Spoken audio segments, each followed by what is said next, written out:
we know we want to scale, but it is very, very difficult when a lot of your processes are not a process. It's a manual, checklist, or it's a manual, this, hey, right click on this, do this, like that kind of stuff.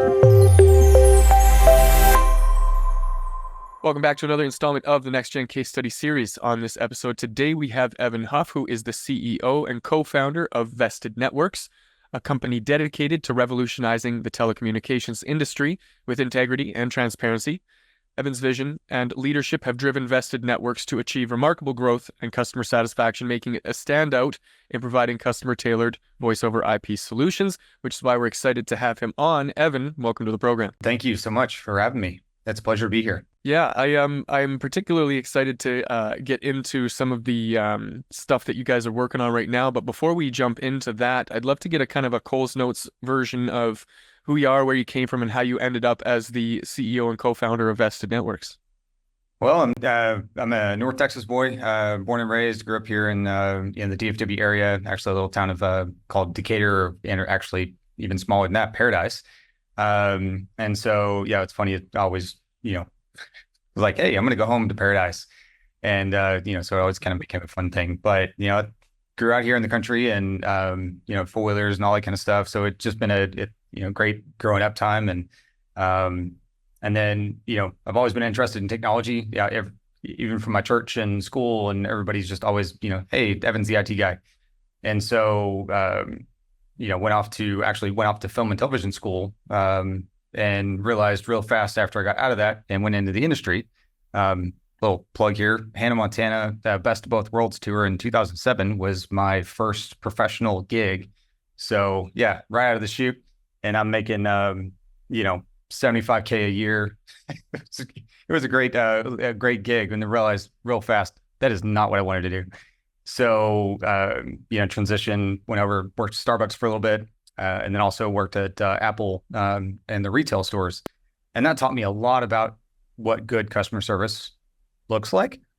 And it really, kind of set me on a good course to really want to actually take care of the customer. So even I was seeing issues with, with leadership and stuff like that, both Starbucks and Apple. And then I transitioned over in 2011, went to work for a small VoIP company called Spectrum VoIP, which at the time had maybe 5 to 6 employees. And I was the second tech support hire that they had. And that was in August of 2011. And I've been messing around with VoIP stuff and networking and all that kind of deal for, years before that. But it's the first, legit job I had doing it. But that taught me a lot, right? I mean, you're doing it every single day. And I saw the underbelly, I've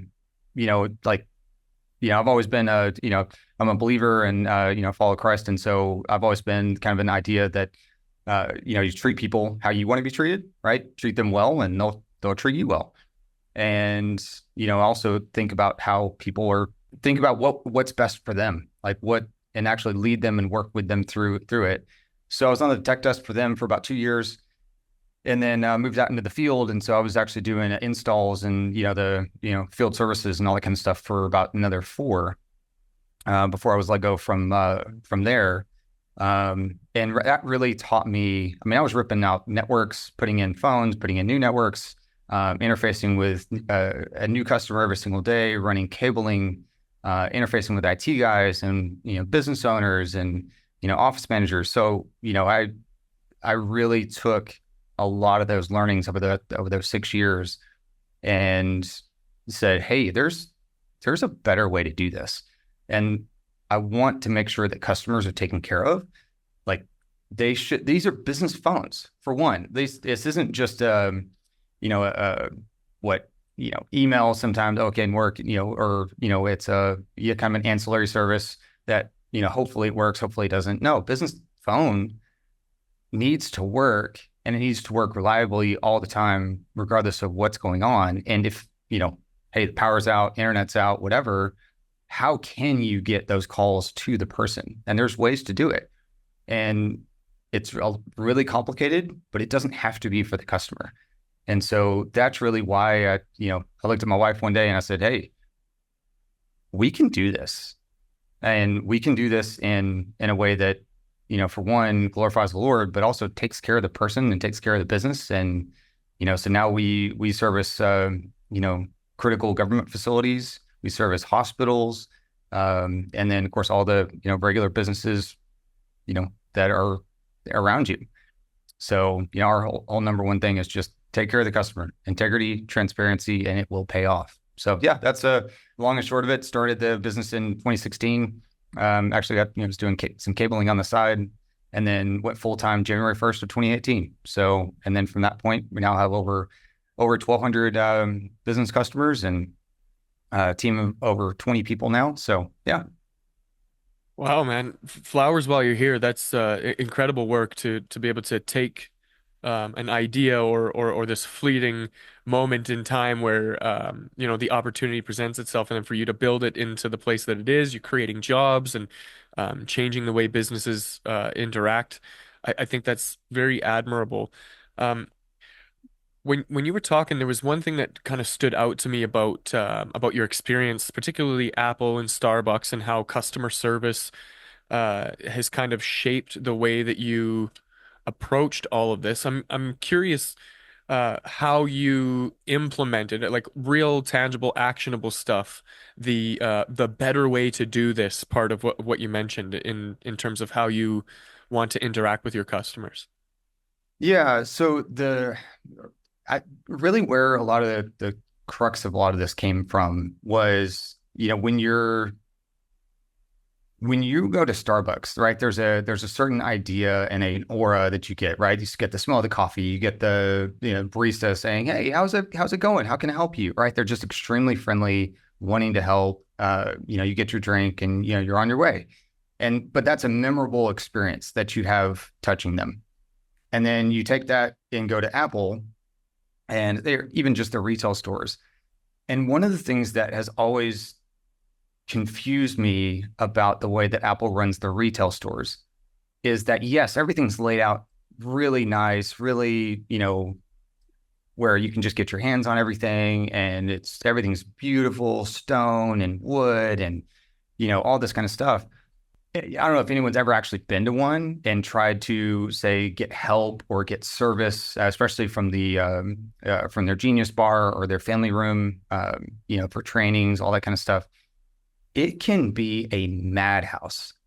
And like the stores they could be double the size or even triple the size, and it would actually be a lot better for the customer experience coming in.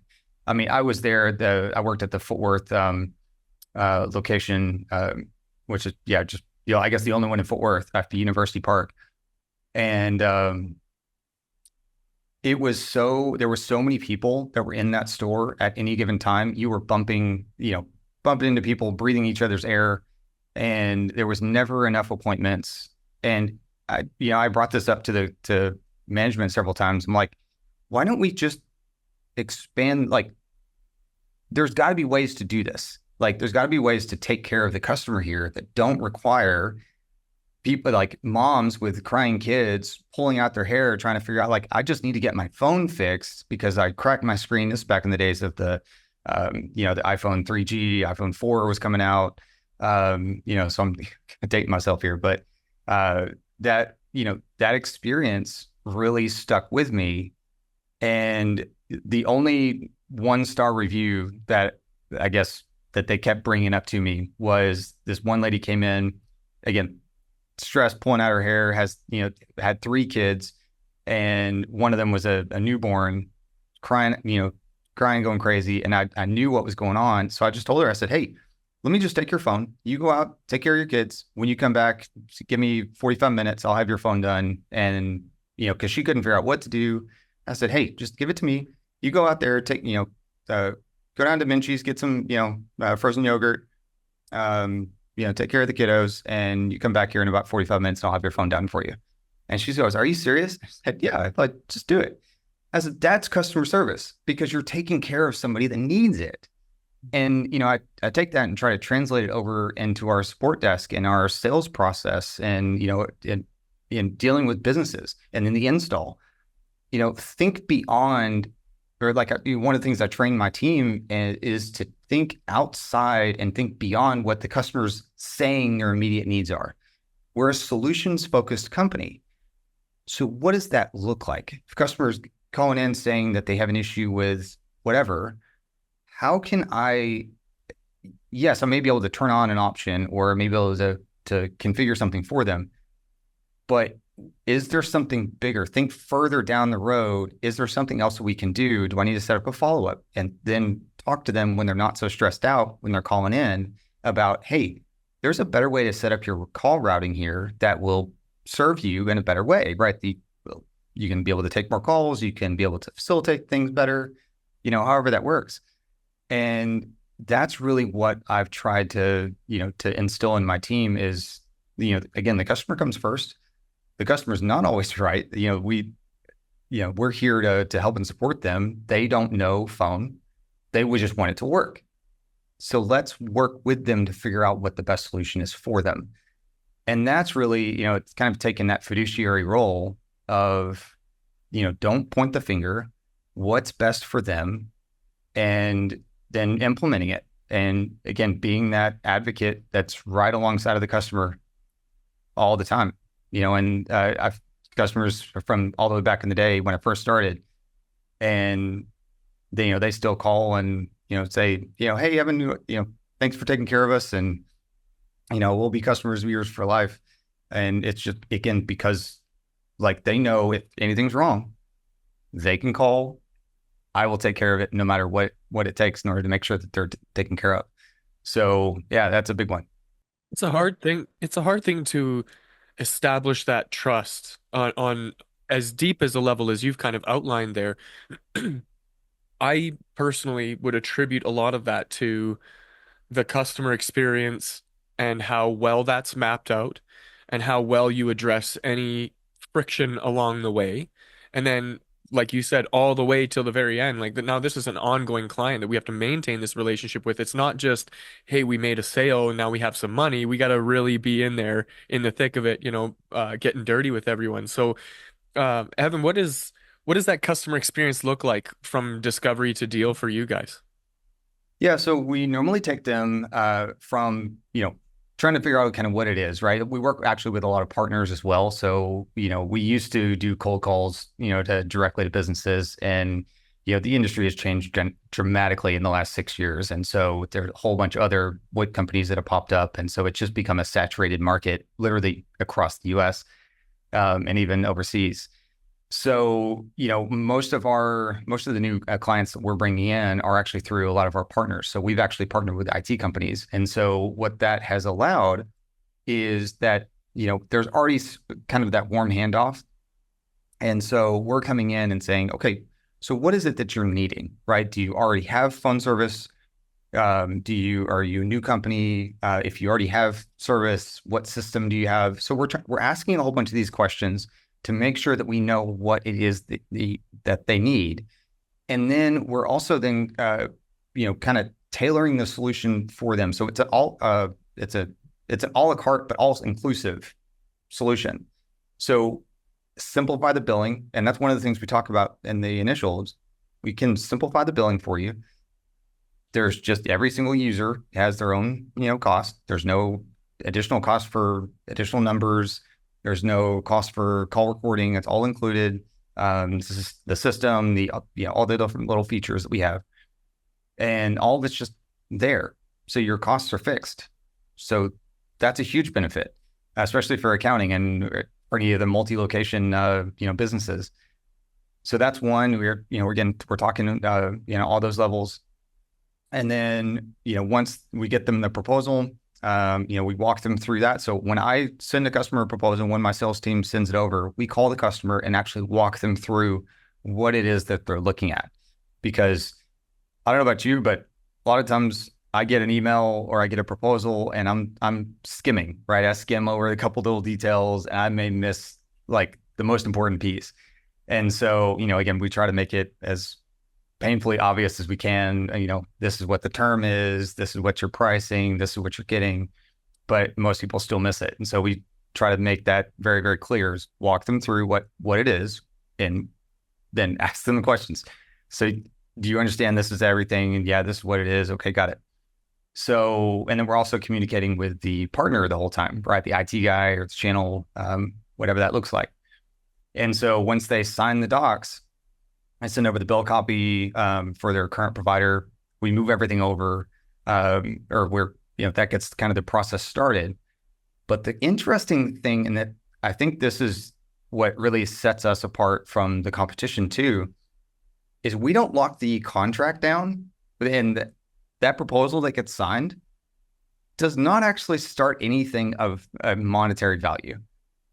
We actually don't lock the customer into an agreement or anything until the very end, when we've, again, fronted everything for the equipment, for the onboarding, for the porting process, being able to move the numbers from one carrier to another. We've done everything without being paid a dime, because we know our service is so good and we know our onboarding process and everything that we do is so good that you won't want to go anywhere else. So, and it just is a no-brainer. And we've talked to a lot of places, and they're like, well, how much money do I need to do this? None, because it's part of the service. Well, how much is the equipment? It's included. Well, how much are you charging me for? It's included. Like the price that you pay is the price that, like, that's the price for service. It would be the same price even if you didn't have phones. Like if you were just soft phones, here's the same price. So, it takes a lot to kind of get that through people's head, because they're used to the way it's traditionally done. But that's why I wanted to turn the industry on its head, because you take care of the customer by putting them first, and then it makes it a no-brainer. And so then once that proposal, going back to the process, once that proposal's signed, we get all the docs. That then kicks off our project management team to give them a call, schedule, make sure that they run over everything again to make sure they know, hey, sales handed this off correctly, all that kind of stuff. We get them on the schedule. On the day of the schedule, or on the day of the install, we also have the porting process going at that point as well. So it normally takes about 5 to 10 business days to transfer numbers over from one carrier to another. And so during that, project, the PM kind of handoff into the install date, we generally have that port process started.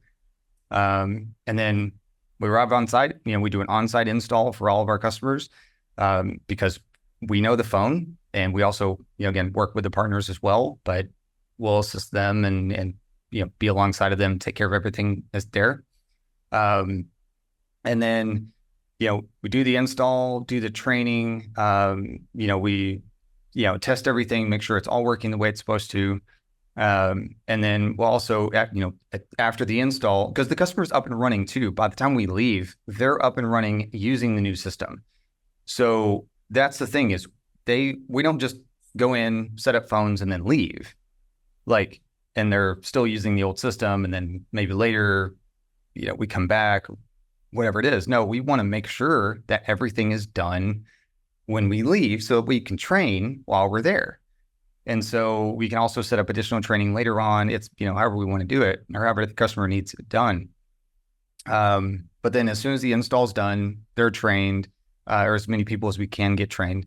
The next day, we actually have our customer success team reach out and then verify, hey, how did everything go? Did you have any questions? So we follow up a day after, a week after, a month after, 3 months, and 6 months after the install, and then every 6 months after that. Because one of the things that we found is that customers, especially with phones, they have a lot of changes, personnel changes, routing things that need to happen. There can be issues. Somebody may have unplugged something, so now 2 of the phones don't work and they can't figure out why, but they don't have the time or know that they can call us just by dialing help on the phone, comes straight to our support desk. And it's like 15-second hold times. It makes sense. It's a no-brainer to call us. But again, most people still have that idea. It's going to take me, 30 minutes on the phone just trying to get something simple fixed. But it doesn't with us. And so calling and following up with the customer every 6 months or so. And that's our cadence, is following up, making sure that, hey, do you need any changes? Do you need anything else? Is there any other, business stuff going on that you need, need help with? How's your internet doing? Like, we can help with that. Do you need anything? Like, there's all these other little solutions that we can help, do there as well. The customer just doesn't know. And that's why being an advocate, we're here to help and we're here to find a solution to any of your needs. Just let us know. So that's it in a nutshell. There's a couple other pieces, but not to get too, too granular on it. But yeah, that's it. It sounds to me, Evan, like you really got this dialed in. And I'm sure that over the time that you've been doing this, it wasn't always as perfect as it has been. There's so much to unpack here. So I think I'm just going to start with the first thing that kind of popped up for me was what were some of the early challenges that you faced, and then how did you overcome those to kind of simplify or make that process have less friction along the way? Well, early on, again, I'm a tech that just happened to, become the CEO and chief sales guy, right?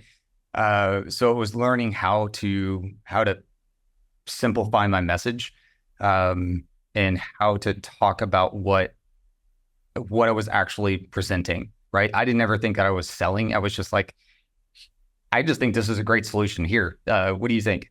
It's so good that you'd be stupid to say no to it. Correct, right. Yeah. And that's what I try to to illustrate to other sales guys as I bring in new sales guys, which, man, trying to find, competent, qualified, and hungry salespeople is it's a whole nother topic. But it's personnel was a big one.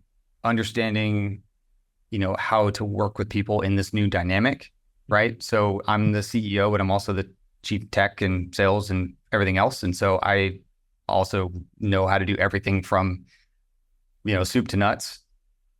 And if you don't do it the way I'm wanting you to do it, like, there's a reason that I'm as successful as I am, because I have this system in place that I developed while I was at Spectrum VoIP, and then also, honed it while I was here. And so I have this system. And if you'll just do the system, if you'll just do it how I'm wanting you to do it, then you'll find that it works really, really well. And you have the notes you take really good notes, and that the pictures are exactly what we need to take pictures of, and that customers call routing is documented. And there's all these little, nuanced things that a lot of people just see it as mundane. And it really, when you get down to it, when you have really good artisans, someone that makes furniture really well, right? Or they make, I don't know, whatever artist or, artisan kind of thing that they do.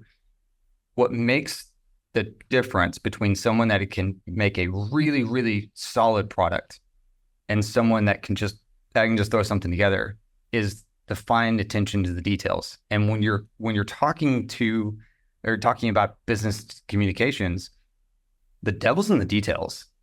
And if you don't document what you're doing, and you don't ask the questions, and you don't, take record of these things, it will come back to bite you. Like, there is no doubt that there are so many times where, a detail will get missed. That's part of the critical process. And a week, 2 weeks, 3 months, 6 months goes by, nothing. And all of a sudden that customer calls, and it's that one detail that you may have missed. Okay. And that's why going through that checklist, making sure that we have all of it talked about, all of it's documented, and then customer calls in, or we notice an issue or whatever it is, and we know exactly where it is and where to go to. So again, it's the devil's in the details. And that was, again, where I found a lot of success in the previous job, working with learning at Spectrum VoIP, and then, starting Vested, is documentation of all the little stuff. It can be very tedious, but once you learn the process, it just makes sense. And then you learn from there. And when I leave a customer site, there's nothing else that I need to do, because everything's done and I don't have to go back. So it saves me all this time, all this headache, and all this, regurgitation of details.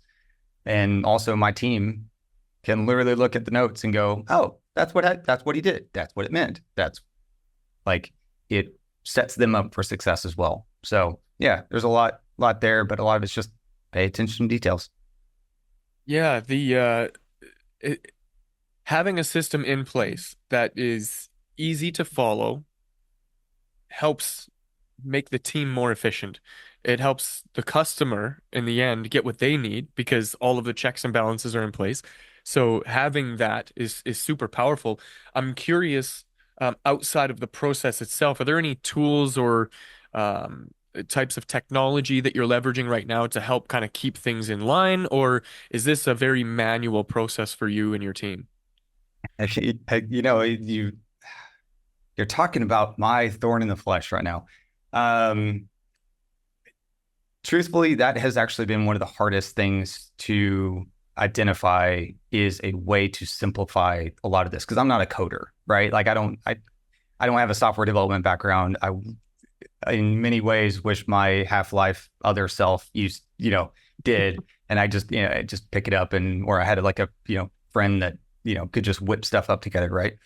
Um, but no, I didn't start out of the Silicon Valley area, and I just that has actually been one of the hardest things.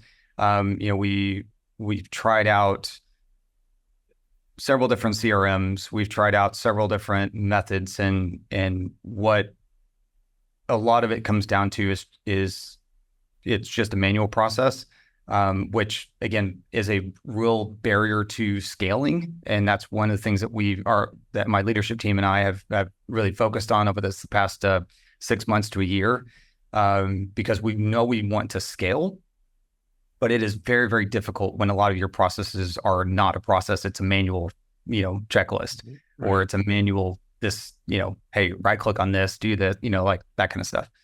And so, yeah, we're trying to automate a lot of stuff right now through HubSpot. They've actually become quite adept at a lot of the automations, and not only on their ticketing and support side, but also on the sales side, it's become quite robust as well. And so we're able to do a lot of stuff there, connecting things in with Google Workspace, for archival purposes. There's a lot of that integrations that are there. But no, we're still trying to figure out the best solution. Um, and we tried several different development things out that just kind of fallen flat. But actually, here in the next about 3 to 6 months, my goal is to actually bring on about two to four developers and start building the solutions that we need that are going to help us to scale. Because if we can build a solution that actually does everything and asks all the questions for us, then that's much easier to replicate and then sell that to other IT and other telephone providers as well, because they just don't know the questions to ask, and a lot of them are just trying to do the best job they can, and no fault to them. They may not be doing a great job, and customers are suffering for it. And talking about the legacy phone solution stuff, there's a lot of the legacy players out there in the rural America that their phones and their internet goes down all the time, and their business suffers because of it. Right. And when you try to actually reach out, as I've done this, where I've tried to reach out and say, hey, let us work with you, and they don't know what to do. They don't know how to respond to that. They don't know how to work with that. Um, so it's definitely a thing that I've thought long and hard and prayed a lot about. And I'm trying to just build the system that I can then take that system and then hand it off and say, hey, here, use this system, and it will work wonders for you. So trying to recreate the mousetrap, in a better way, and that thinks for them. Again, AI is a big thing now. Machine learning, the language or the generative models and stuff. So there's a lot of options there too. Yeah, I really empathize with that because there's still like even in the early days of working out new processes or new services or new ideas that you bring to market. Uh, I have stuff I'm still putting in spreadsheets, manually tracking this, checking boxes, talking to ChatGPT about formulas so that I can keep track of things and get notifications, and it's a nightmare. Right. But once you get that system streamlined, it's so cool to see that whole thing take a life of its own. And to your point about the whole scaling thing, it's like when your business is ready for that, it's almost like you don't really have a choice. You have to go for it. You have to just start chipping away at it, whether or not you feel like you're prepared. You just have to go into it. So I can totally relate to that. Yeah, and that's it. Like if I want to, like, the question I ask myself is, do I want to serve more customers that I'm able to actually touch? And the answer is Right. always yes. Yeah. Like, because I see, I mean, again, I see and hear about and follow industry newsletters and follow all this kind of stuff, and I see all the businesses and even the customers that post and say, "Hey, our phones are down," or because I have a little alert thing that tells me whenever customers or social media, and I see that hey, someone posts about phones or internet down or whatever, and it happens all the time. Yeah. And if I can create a system that works so good at identifying those things and proactively working ahead of time to try to mitigate some of this stuff and create that system, and then that system will then take care of the customer without me having to touch them. I can touch them like essentially remotely, like through the other provider. So that's been the biggest thing for me, is like, how can I scale this to a level? Because there's no way I would be able to, become the provider for some of these massive, Fortune 500 companies and stuff like that. Like, that would just take me years to be able to get to that level. I was just gonna add in yet. Right. I mean, there's always a way. And one of my, I don't know, BHAGs or big, hairy, audacious goals is to be so good one day that someone that in a position of power says, "Hey, you need to be running AT&T," and they sign over, not make me the runner, but actually sign over AT&T to me. Like, I Right. know that's crazy out there, outlandish goal, but I've got to have a goal like that, because that's what I'm shooting for. Um, so yeah, that's how do I touch more people and serve people better? That's how it's building the system, building the framework, to support, better service all the way around. It's a excellent motivator to have a goal that's almost too big or so big that even you yourself don't feel like it's even possible. I love the Gary Vaynerchuk talks about how he wants to buy the Jets, and even himself, he doesn't believe that he's going to be able to, but it's not going to stop him from trying, and he's going to do everything he can to do that. And so I admire somebody who has a goal that is audacious. In the line of goals, Evan, we're kind of reaching the end of our time together here, and I would love to just to kind of close the show out here, maybe dig into what's on the horizon. What are you excited about? What's coming down the pipeline that you kind of got your eyes on? Well, I hinted at it just a little bit, but building the better mousetrap, right? Building the better phone system that incorporates a lot of this stuff together. I've been talking to a couple developers and brainstorming, mind mapping a lot of the features and how I want this thing to be built and work. That's really the thing that's on the horizon for me. We're also kind of in tandem with that, we're actually becoming our own carrier. So we're not just a reseller of other telecom services. We are an actual carrier, and so we're building that out as well. So that way we can actually own the network, so to speak, or telephone network, so to speak. Working directly with the FCC and the other departments that facilitate that. So that's a big one. So those two are kind of my on the horizon goals, and they're active things that I'm working on. So can continue to grow the team, develop them, and equip equip our team to be able to do and serve our customers well. Very exciting. If there was somebody in a similar position to you who was facing similar challenges, uh, what would be one piece of advice that you would offer them? That's a great question. And really the thing that comes to mind is simplify. Like, if you're trying to figure out something and you're too much, kind of off balance, so to speak, or there's too many details. Simplify what you're trying to do, and then kind of the first principles learning. Take it all the way down to the basics. What do you want this to do from its core, and then build up from that. That's a huge one, right? Like if you're trying to hire people well, what are you wanting? Take it all the way back to does that look like, do you have the expertise? Do you have whatever it is? And then just build up from there. So that's been a big, huge help for me, is when I'm trying to figure out something that's super complex, simplify. As you were speaking, you were reminding me of a mantra that I remember coming out of Apple at some point in their trajectory. Somebody mentioned how uh, the goal is to take away as much as you possibly can Yep. and still have it be as powerful as it is meant to be. And I love that that's the advice that you pass on, which is very, very useful. It's helped me tremendously, and I'm sure it'll help other people who are listening and watching. If somebody wanted to reach out to you, perhaps maybe to pick your brain further or to work with you, how would one go about doing that, Evan? Oh man, the easiest way is to reach out to me on LinkedIn. You just search, Vested Networks or Evan Huff on actually, I think it's just linkedin.com/Evan Huff. And then go right to me and connect with me and, talk, and we'll go from there. But that's the easiest. Beautiful. We'll link to that in the show notes. And if you want to get in touch with me and my team for any reason, it is nextgengrowth.com. Otherwise, that's it for this episode, and I will see you in the next.